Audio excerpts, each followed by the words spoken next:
IPL Sunrisers ഹൈദരാബാദിനെതിരായ മത്സരത്തിൽ 66 runs നേടിക്കൊണ്ടായിരുന്നു Sanju Samson പുറത്തായിരുന്നത്. സൺറൈസേഴ്സിന്റെ home ഗ്രൗണ്ടായ Rajeev Gandhi അന്താരാഷ്ട്ര സ്റ്റേഡിയത്തിൽ നടക്കുന്ന മത്സരത്തിൽ ഓറഞ്ച് ആർമി ഉയർത്തിയ 287 റൺസിന്റെ വിജയലക്ഷ്യം തുടരുന്നവയെ നിർണായക ഘട്ടത്തിലായിരുന്നു സഞ്ജുവിന്റെ വിക്കറ്റ് ടീമിന് നഷ്ടമായിരുന്നത്.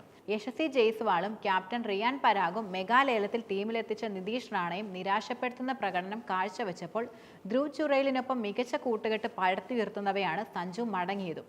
പരിക്കിൽ നിന്ന് പൂർണ്ണ ആരോഗ്യവാനായി മടങ്ങിയെത്താത്തതിനാലാണ് ഇമ്പാക്ട് പ്ലെയറായിട്ടാണ് സഞ്ജു കളത്തിലേക്ക് ഇറങ്ങിയിരുന്നത്. കളിക്കളത്തിൽ തന്റെ ഇമ്പാക്ട് വ്യക്തമാക്കി 175 സ്ട്രൈക്ക് റേറ്റിലായിരുന്നു താരം ബാറ്റ് വീശിയിരുന്നത്. 7 4ഉം 4 6ഉം അടങ്ങുന്നതായിരുന്നു താരത്തിന്റെ ഇന്നിംഗ്സ് എന്നത്.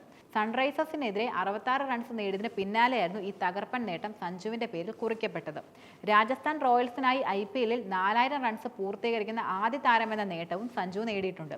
സൺറൈസേഴ്സിനെതിരായ മത്സരത്തിൽ 66 നേടിയാൽ സഞ്ജുവിന് ഈ നേട്ടം സ്വന്തമാക്കുവാനും കഴിയും. ഈ സാഹചര്യത്തിൽ 66 റൺസുമായാണ് താരം കളം വിട്ടതെന്നതും ഏറെ ശ്രദ്ധേയമാണ്. IPL സൺറൈസേഴ്സിനെതിരെ ഏറ്റവും അധികം റൺസ് നേടിയ താരങ്ങളുടെ പട്ടികയിലും സഞ്ജു തന്നെയാണ് ഒന്നാമത് നിലനിൽക്കുന്നത്. ഓറഞ്ച് ആർമിക്കെതിരെ കളത്തിലിറങ്ങിയ 24 ഇന്നിംഗ്സിൽ നിന്നും 867 റൺസാണ് താരത്തിന്റെ ആകെ സമ്പാദ്യമെന്നത്.